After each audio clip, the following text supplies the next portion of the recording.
You see, if you are doing a business that is relying on resources or supplies always out of whole, anytime transportation between wherever it is coming from, Kumasi or Accra, is strained, it will affect your sales.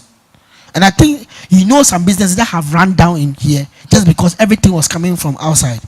And as soon as there was a problem on the road or supplies or even forex exchange change and buying was increased, prices increased, and cost of transportation increases, affected the businesses here.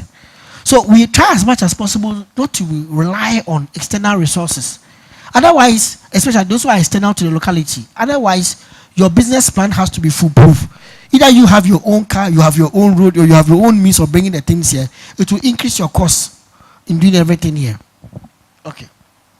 Then you get your financial analysis. Now, where will you get your money from to start the business? If you look at the graph here, personal savings is what people rely on most. Personal savings. Sorry if you can't see, you can look at it on your slide. Personal savings is what people rely on. Personal savings is what most of us, apart from personal savings, people also rely on their relatives, friends and loved ones. And then they also rely on going for loans. But one thing about loans is that it's easy when you are getting it. It's nice when you are getting it. But it's more difficult and painful when you are paying for it. So I will say that when you are a startup, don't be a rush to go for loans. Especially, we have realized in many research that for a lot of the small businesses, as soon as they get money, especially from loans, all of a sudden, other priorities that were not prioritized become priority.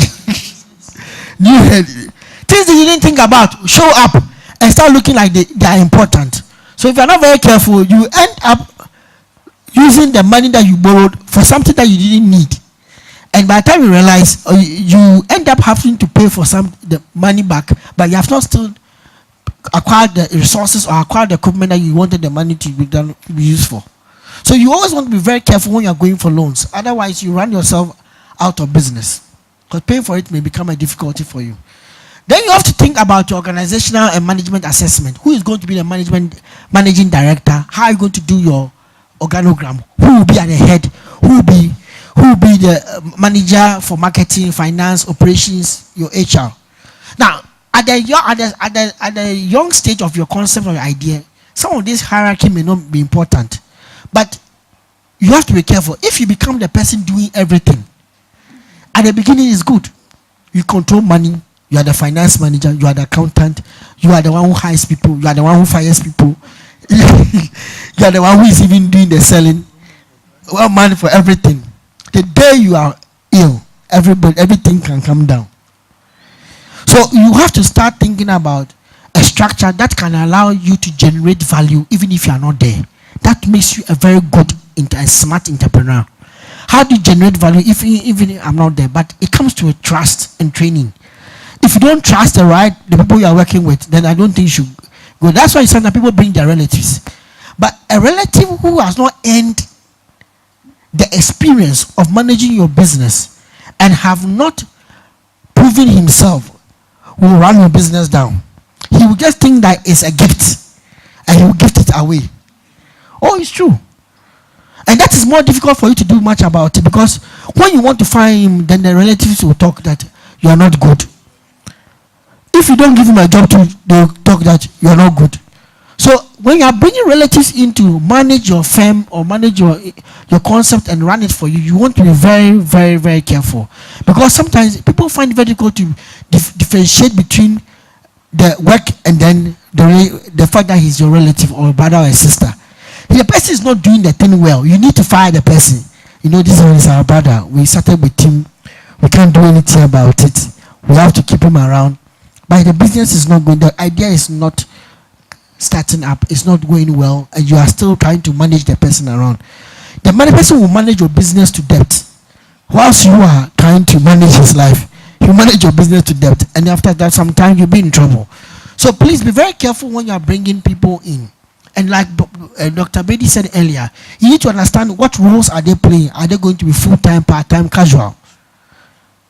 Sometimes you may even get somebody who is an expert to come in, but can you be able to pay the expert? So what I advise people to use relationships. It's not everything that you have to pay for. Sometimes with very good relationships, you can get people to do things for you at almost no cost. They can be able to give you advice.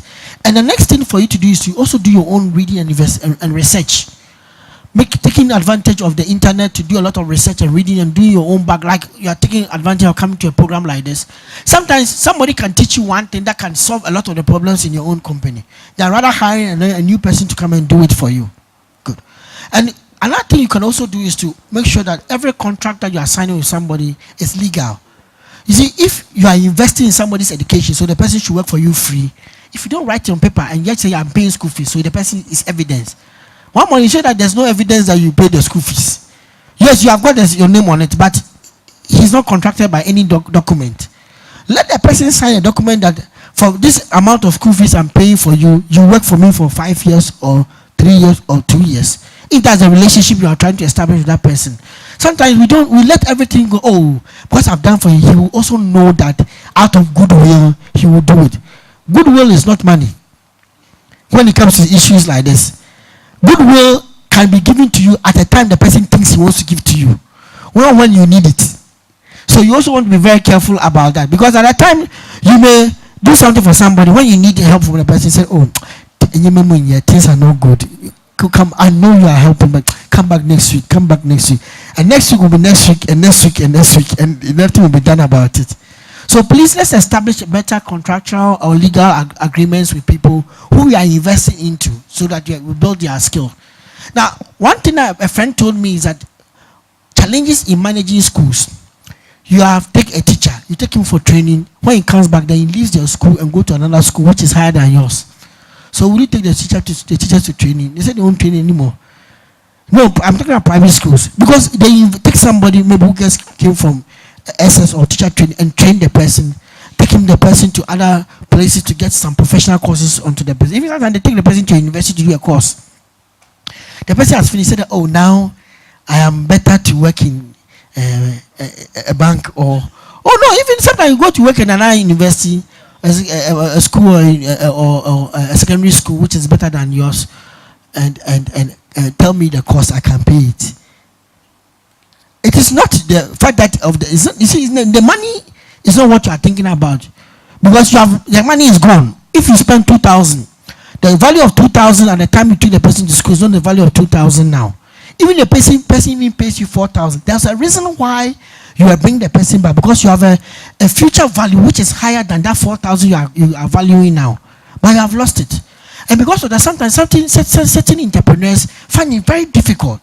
I work with a market woman who bought a mobile phone for workers who have been going to buy tomatoes and things from Techiman for her.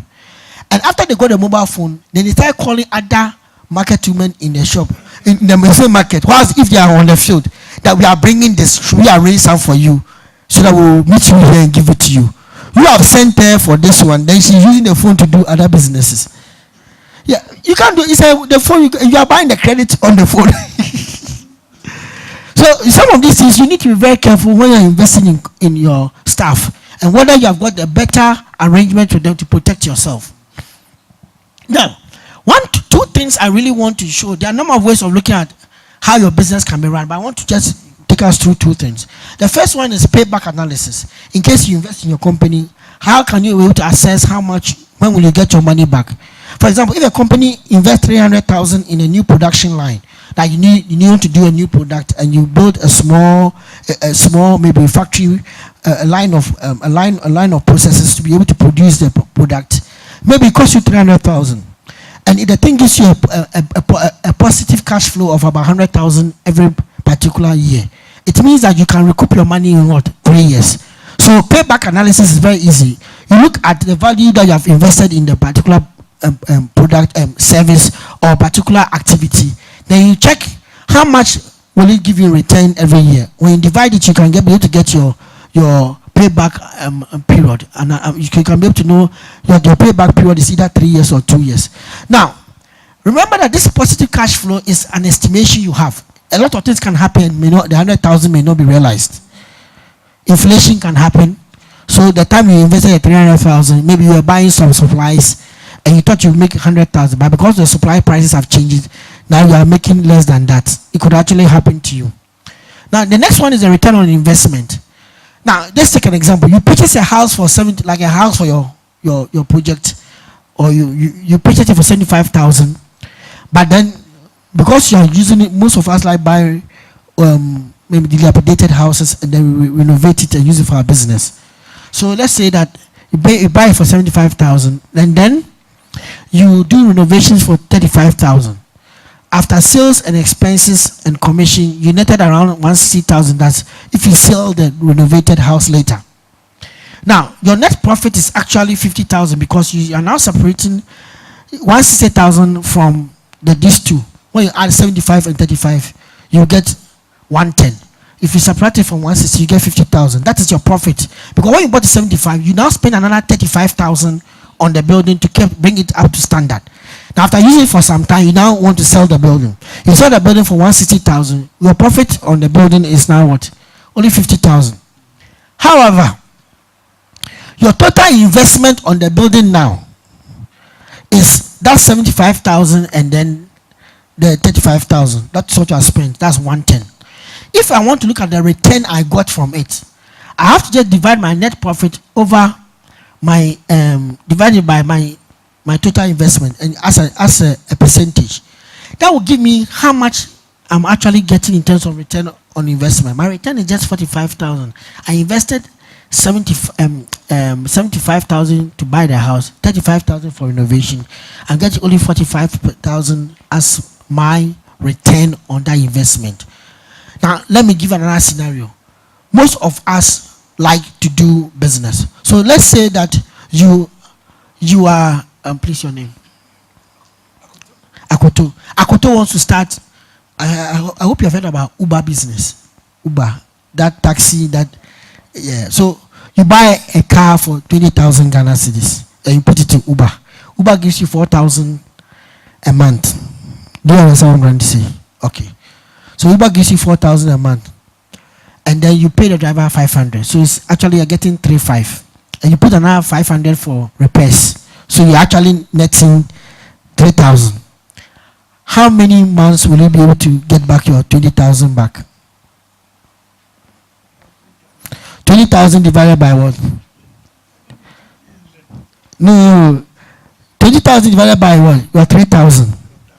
So I'll give you about how much?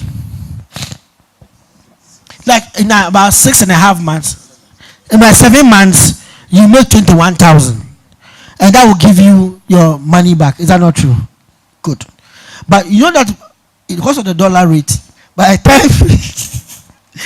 time you get your 21,000, the car that you bought at 20,000 is not 20,000 again. It's now maybe 25,000. So it will not be best to use your 21,000. You should look at the present value, the future value of the car. So the future value of the car will be what? 25,000. So if you really want to know your return or your payback period, use that future value, especially if you know that the price of the car will increase. Because if I go back with 20,000 to the market, I may not get that same car after 6 months. Most of us, the problem we have is that we look at the money we put in and then we just calculate how many months will I get my money back. But you have realized that your money has devalued in terms of the months you are looking at. So we always have to project ahead. This money that I have today, what will be this present value in 3 years' time? Do you understand what I'm trying to say? So that that one may be due to a lot of things, inflation or the discount rate. Sometimes somebody says that if you buy a new car, it discounts every year by 10%. So that new car that you bought for 300,000 Ghana, next year is 290,000 Ghana. But yeah, it appreciates.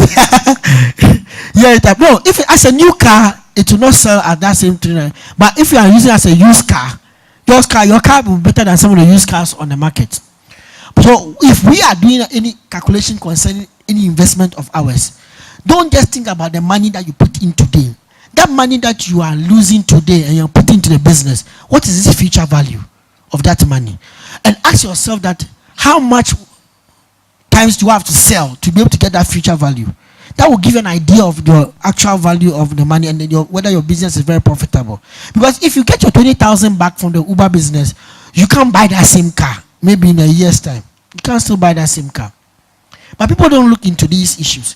Then you have got socioeconomic assessment. Sometimes when you are putting, when you are starting an idea, you have an idea, you want to implement it. There can be benefits that you cannot think, you might not have thought about. One of the issues is the fact that there are always, for every particular idea or intervention you bring into society, positive and negative outcomes. Let me give an example. Somebody wants a borehole to be implemented in a locality, thinking that everybody goes to fetch water from a town. So if I put a borehole here, I can sell water. Now, so to be able to place the borehole, he has to ask himself, where do I locate the borehole? If he goes to do discussion with the town, the woman may say that we want the borehole in the center of the city, so that it's very close to our homes, so that our children will not have to travel that far and go outside the town to go and fetch water. But maybe the men too say that we wish the borehole, we could fix one for each of us in our house, so our wives don't have to go to the riverside. They are going to wash. They go there and they go and do lap.